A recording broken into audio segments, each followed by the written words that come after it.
Across the wide, windswept landscapes of Patagonia, herds of guanacos move across open plains that stretch for miles. These wild relatives of llamas and alpacas have lived in South America for thousands of years, perfectly adapted to rugged mountains, dry grasslands, and powerful coastal winds.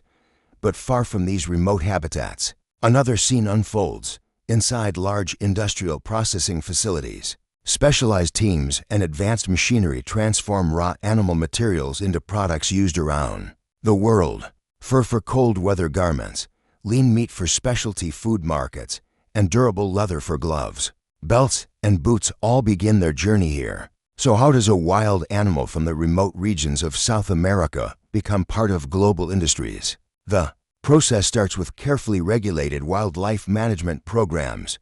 In certain regions, government agencies monitor guanaco populations and authorize controlled harvesting to maintain ecological balance and support local economies. From there, raw materials are transported to modern facilities designed to handle multiple production streams. Each section of the plant focuses on a different purpose: meat processing, hide treatment, and fur preparation. What begins on the open plains of Patagonia eventually enters an organized industrial system, where technology, regulation, and skilled labor work together to transform natural resources into products that reach markets across the globe.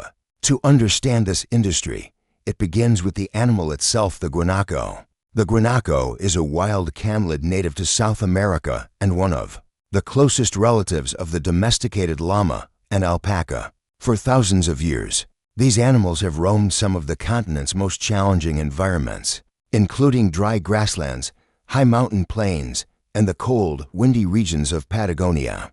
Guanacos are known for their agility and resilience. With long legs, thick coats, and strong herd instincts, they are well adapted to survive in landscapes where food and water can be limited. Today, large populations of guanacos are found across several South American countries, particularly Argentina and Chile, with smaller groups living in parts of Peru and Bolivia. In recent decades, global markets have shown increasing interest in natural animal-based materials. Products made from natural fibers, specialty meats, and durable leather continue to attract attention from fashion brands, outdoor gear companies, and specialty food distributors. This demand has created opportunities for industries that can responsibly process and distribute these materials. However, because guanacos are wild animals, their use is closely regulated. In several regions, government agencies work with wildlife managers and ranching groups to monitor population levels.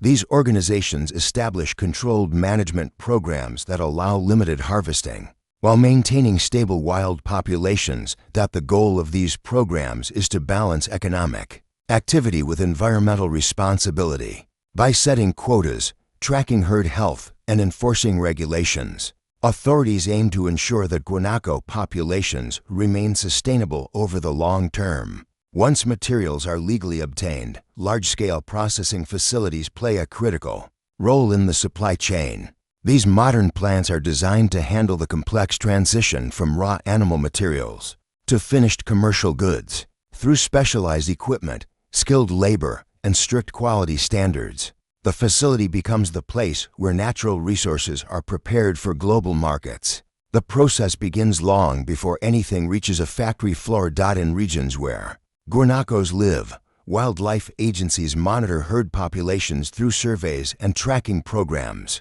These organizations work to maintain healthy numbers across large landscapes.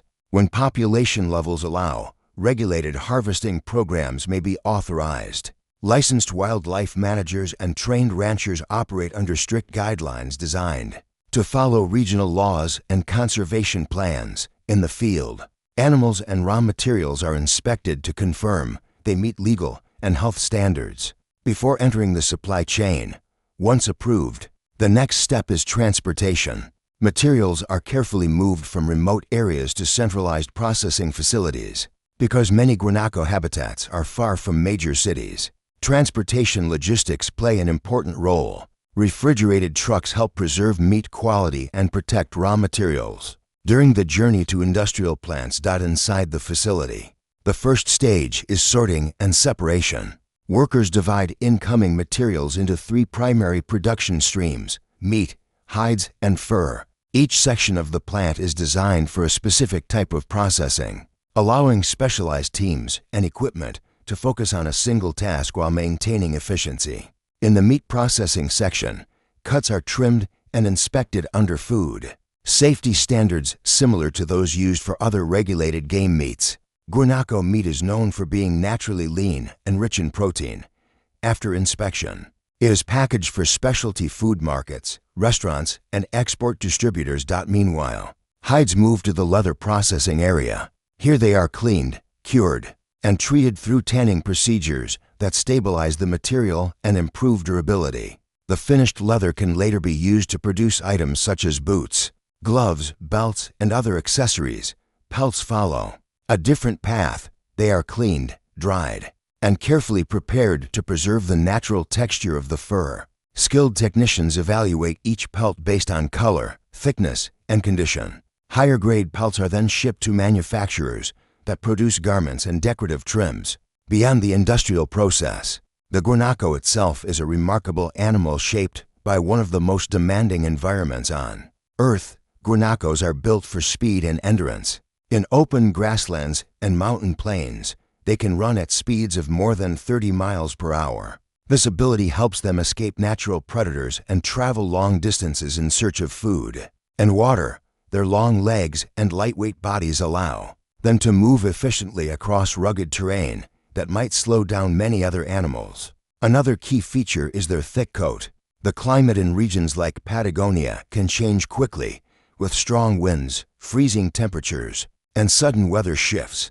Guanaco fur evolved to handle these extremes. The dense outer layer protects against cold winds, while softer inner fibers help trap warmth close to the body. These natural qualities are one reason the material has drawn interest in textile and garment industries. The hides of guanacos are also valued for their unique characteristics. When processed into leather, the material offers a balance of flexibility and strength. This combination makes it useful for a variety of products, including gloves, belts, and durable outdoor accessories.